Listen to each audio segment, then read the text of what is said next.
जय हिंद फ्रेंड्स। आज के इस वीडियो के अंदर हम बात करेंगे characteristics of sound and it's measurement. ठीक है, कि जो साउंड होते हैं उसकी क्या क्या कैरेक्टरिस्टिक्स होती है और उसको कैसे मेजर किया जाता है। फ्रेंड्स, वीडियो को एंड तक जरूर देखिएगा क्योंकि एग्जाम्स में यहाँ पर काफ़ी बार क्वेश्चंस पूछा जाता है। तो सबसे पहले मैं आपको बता देता हूँ कि आज के इस वीडियो के अंदर ये सारे टॉपिक हम लोग कवर करेंगे। That is velocity, frequency, time period, wavelength, amplitude, sound को कैसे मेजर करते हैं, पावर ऑफ साउंड क्या होता है, साउंड इंटेंसिटी क्या होता है, relation between intensity and power. Then कुछ एग्जांपल्स मैं आपको कराने वाला हूँ जो कि एग्जाम में काफी बार पूछे जाते हैं। तो बिल्कुल भी टाइम वेस्ट नहीं करेंगे, स्टार्ट करते हैं सबसे पहले। It is characteristics of sound and it's measurement. तो देखो, सबसे पहले कुछ बेसिक चीजें मैं बता देता हूँ जो कि आपको ऑलरेडी पता है, इस पे ज्यादा टाइम हम खर्च नहीं करेंगे। तो जो साउंड है एक प्रकार का हमारा मैकेनिकल वेव होता है जो कि प्रोपोगेट करता है थ्रू मीडियम। मतलब ध्यान दीजिएगा कि जो साउंड वेव है या फिर जो साउंड है, इसको मीडियम की रिक्वायरमेंट है ट्रैवल करने के लिए। जैसे कि मीडियम हमारा सॉलिड हो सकता है, लिक्विड हो सकता है या फिर गैस हो सकता है। मतलब कि साउंड वेव है या फिर जो साउंड है बिना मीडियम के ट्रैवल नहीं कर सकता। ये चीज आपको ध्यान में रखनी है। ठीक है, तो साउंड क्या है या साउंड वेव क्या है? साउंड वेव एक प्रकार की मैकेनिकल वेव है जो कि मीडियम के थ्रू ही प्रोपोगेट कर सकती है। ठीक है, नेक्स्ट जो है फ्रेंड्स की जो साउंड होता है ये कंसिस्ट करता है वाइब्रेशंस। ठीक है, जो ट्रैवल करता है एज ए वेव के फॉर्म में फ्रॉम सोर्स से रिसीवर। मानो ये मेरा कहीं पर सोर्स था, ये सोर्स से यहाँ पर मैं खड़ा हूं, तो यहाँ मेरे कान है, मेरे को सुनाई देगा। तो इस सोर्स से यहाँ तक जो रिसीवर है, इसको सोर्स बोल दिया, इसको रिसीवर बोल दिया। तो ये एक प्रकार से एक जगह से दूसरी जगह वेव के फॉर्म में ट्रांसफर करता है। ठीक है, ये चीज मेरे ख्याल से आपको क्लियर हो गई होगी। नेक्स्ट जो है फ्रेंड्स कि जो साउंड है उसको कैरेक्टराइज किया गया है with the help of like frequency, amplitude, wavelength and speed. अब ये क्या होता है इनके बारे में अभी आपको एक्सप्लेन करता हूं। देखो, सबसे पहले हम बात करेंगे वेलोसिटी ऑफ साउंड या फिर स्पीड ऑफ साउंड, जिसको हम सी से रिप्रेजेंट कर रहे हैं। ठीक है, तो जो वेलोसिटी ऑफ साउंड है ये क्या है हमारा? Is the speed at which the sound wave propagate through the medium. मतलब कि जो हमारा यहाँ से सोर्स था, यहाँ से रिसीवर था, है ना? तो इस सोर्स से रिसीवर तक जो साउंड जिस स्पीड से ट्रैवल किया है, मतलब इस पॉइंट से सोर्स से रिसीवर तक वो स्पीड है, उसी को डिफाइन किया गया है किससे? वेलोसिटी से। ठीक है, ये चीज आपको क्लियर हो गया होगा। ध्यान दीजिएगा, जो स्पीड ऑफ साउंड है ये डिपेंड करता है फ्रेंड्स हमारे मीडियम के ऊपर, जैसे कि डेंसिटी हो गया या फिर इलास्टिसिटी हो गया पर्टिकुलर मीडियम का। ठीक है, जैसे कि जनरल आपको ध्यान में रखना है कि एयर के अंदर जो स्पीड ऑफ साउंड होती है वो अप्रोक्सीमेटली 343 मीटर पर सेकेंड होती है। और जो स्पीड है साउंड की इंक्रीज करता है डेंसर मीडियम के अंदर एंड डिक्रीज करता है किसके अंदर? हमारा जो लीनर मीडियम होता है। देखो ध्यान दीजिएगा कि जो स्पीड ऑफ साउंड होता है वो इंक्रीज करता है डेंसर मीडियम के अंदर एंड मोर इलास्टिक मीडियम, जैसे कि वाटर या फिर स्टील हो गया। तो अगर वाटर है तो वाटर के अंदर जो स्पीड रहेगी साउंड की वो ज्यादा रहेगी, है ना, एज कंपेयर टू एयर के अंदर। या फिर स्टील के अंदर भी जो स्पीड होती है साउंड की वो ज्यादा रहेगी एज कंपेयर टू एयर के अंदर। ठीक है, नेक्स्ट अब जो इंपॉर्टेंट पॉइंट है फ्रेंड्स वो है कि आखिर में फ्रीक्वेंसी होता क्या है। तो फ्रीक्वेंसी को सिंपल सा डिफाइन किया गया फ्रेंड्स, नंबर ऑफ ऑसिलेशंस या फिर साइकिल्स पर सेकेंड। ध्यान दीजिएगा कि ये सामने आपके एक फिगर बना हुआ है, इस फिगर के अंदर अगर मैं बताऊं तो ये पूरी मेरी एक साइकिल कहलाती है। जो मैंने अभी रेड से हाईलाइट किया है ये पूरी मेरी एक साइकिल है। तो एक सेकेंड के अंदर ऐसी कितनी साइकिल्स बन रही है उसी को फ्रीक्वेंसी बोला गया है। और इसको हर्ट्ज के अंदर मेजर किया जाता है, एक साइंटिस्ट का नाम है, उनके नाम के ऊपर इसका यूनिट रख दिया गया। तो ध्यान दीजिएगा कि फ्रीक्वेंसी क्या होता है। फ्रीक्वेंसी हमारे होते हैं नंबर ऑफ ऑसिलेशंस या फिर साइकिल्स पर सेकेंड, और इसको मेजर किया जाता है हर्ट्ज के अंदर। ठीक है, यहाँ पे ध्यान दीजिएगा फ्रेंड्स, फ्रीक्वेंसी को निकालने का सिंपल सा फॉर्मूला है, that is frequency is equals to 1/p। अब ये जो p है ये हमारा पीरियड है या फिर टाइम पीरियड है। क्या होता है ये अभी आपको मैं एक्सप्लेन करूंगा। ये सिंपल सा आप समझ सकते हैं कि जो दो क्रेस्ट होते हैं, देखो ये दो क्रेस्ट है, एक क्रेस्ट से दूसरे क्रेस्ट तक पहुंचने में जो टाइम लग रहा है उसको डिफाइन कर दिया गया किससे? p से। क्लियर? ठीक। जहां पर मैंने बता दिया, यहाँ पर देखो P is the period time between the successive peaks. इन दो सक्सेसिव पीक्स हो गया, दैट इज क्रेस्ट बोल दिया, इनके बीच का जो टाइम है उसको P बोला गया। देखो फ्रीक्वेंसी की बात करें तो दो टाइप की फ्रीक्वेंसीज हमको देखने को मिलती है। एक होती है हाई फ्रीक्वेंसी हाई फ्रीक्वेंसी में क्या होता है फ्रेंड्स, यहाँ पर हाई पिच्ड साउंड देखने को मिलता है, जैसे कि विसल का जो साउंड होता है। यहाँ पर ध्यान से अगर देखेंगे फर्स्ट फिगर के अंदर, तो आपको ये जो फ्रीक्वेंसी से ये वाली पर्टिकुलर टाइप की फ्रीक्वेंसी है, ये हायर पिच फ्रीक्वेंसी है, क्योंकि सेम टाइम के अंदर, सेम टाइम मतलब अगर मैं बोलूँ टाइम 1 सेकंड के अंदर, यहाँ पर ज्यादा नंबर ऑफ साइकिल्स नजर आ रही होगी आपको एज कंपेयर टू इधर वाले से। तो देखो, जिसमें ज्यादा नंबर ऑफ साइकिल्स बनेगी उसकी उतनी ज्यादा फ्रीक्वेंसी होगी, वो उतनी ही हाई पिच्ड साउंड प्रोड्यूस करेगा। क्लियर है। सेकेंड अगर हम बात करें फ्रेंड्स, तो लो फ्रीक्वेंसी साउंड की अगर बात करते हैं, दैट इज लो फ्रीक्वेंसी या लो पिच्ड साउंड भी इसको कहा जाता है। एग्जांपल जैसे ड्रम बेट जो होता है, वहां से जो साउंड मिलता है हमको वो डीपर पिच का मिलता है, या फिर लो फ्रीक्वेंसी लो पिच्ड साउंड देखने को मिलता है। एक इंपॉर्टेंट चीज जो यहाँ पर आपको ध्यान में रखना है वो ये है कि हायर फ्रीक्वेंसी के अंदर हाई फ्रीक्वेंसी होती है और शॉर्टर वेवलेंथ होती है, वहीं पर डीपर फ्रीक्वेंसी के अंदर लोअर फ्रीक्वेंसी होती है लेकिन लोअर लॉन्गर वेवलेंथ होती है। ये क्योंकि इनवर्स रिलेशन चलता है, मैं आपको बताऊंगा।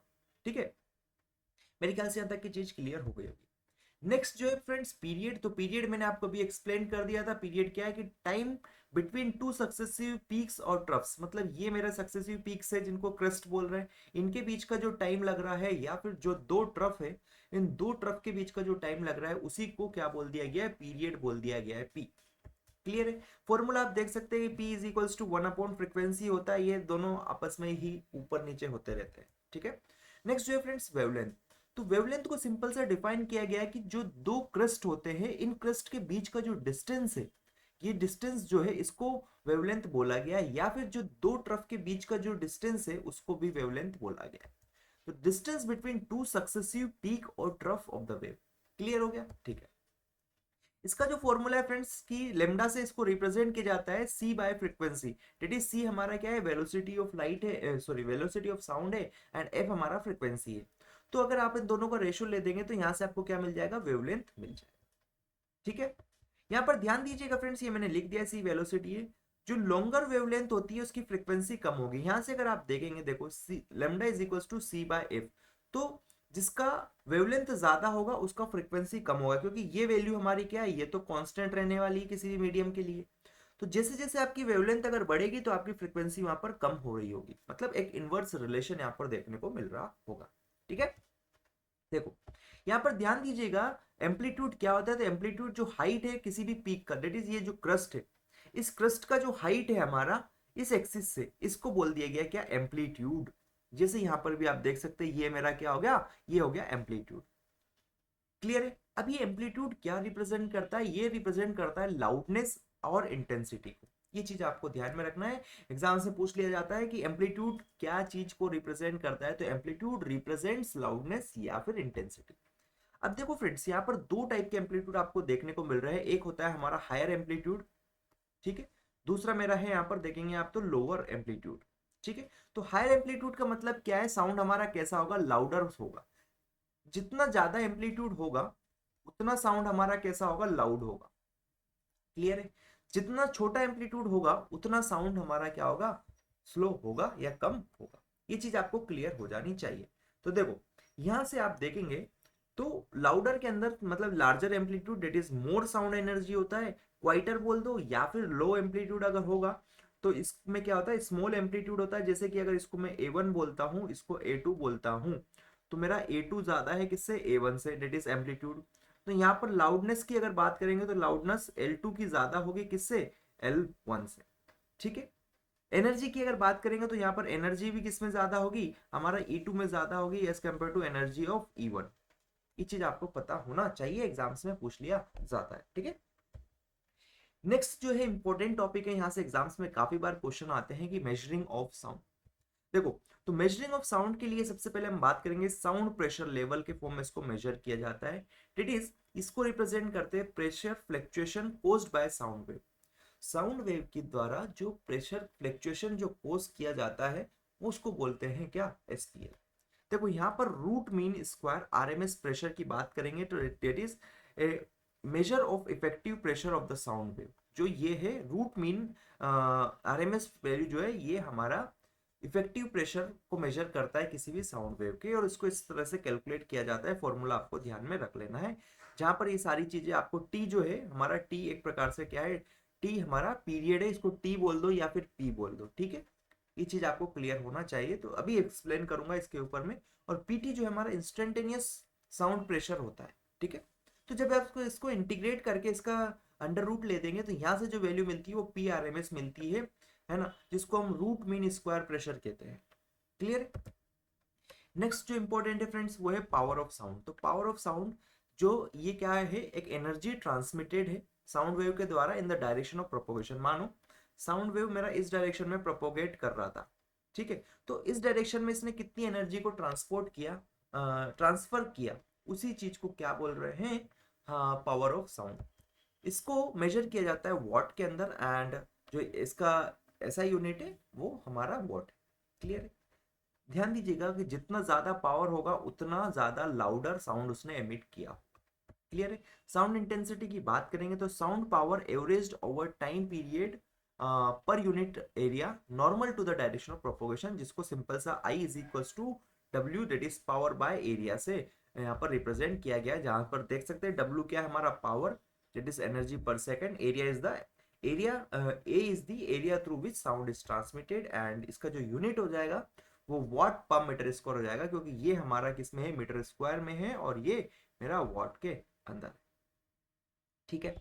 नेक्स्ट अगर बात करें इन दोनों के बीच का रिलेशन, तो फ्रेंड्स जो इंटेंसिटी और हमारा पावर के बीच का जो रिलेशन है वो इस टाइप का आता है, that is I is equals to P R M S का square divide by rho C, जहां पर रो हमारा पी आर एम एस हमारा क्या है, आर एम एस प्रेशर है, रो हमारा डेंसिटी है पर्टिकुलर उस मीडियम की डेंसिटी। मीडियम जैसे कि अगर वाटर हो गया या फिर स्टील हो गया तो उसके जो डेंसिटी है उसकी बात करेंगे। सी हमारा स्पीड ऑफ साउंड है किसी भी पर्टिकुलर मीडियम के अंदर। ठीक है। देखो एक एग्जांपल मैं आपको बताता हूँ, आपको गिवन है कि फ्रीक्वेंसी जो है आपकी 1000 हर्ट्ज से, स्पीड ऑफ साउंड जो एयर के अंदर है वो इतनी है 343। तो आपको कैलकुलेट करना है क्या, वेवलेंथ। तो लेमडा बराबर क्या होता है हमारा, C बाय एफ होता है। तो यहाँ से लेमडा की वैल्यू C पता है आपको 343 दे दिया है, और फ्रीक्वेंसी की वैल्यू कितनी है, 1000 है। यहाँ से जैसे आप सॉल्व करेंगे तो आपको 0.343 मिल जाएगा। ये हमारा क्या हो गया, वेवलेंथ हो गया मीटर के अंदर। क्लियर है।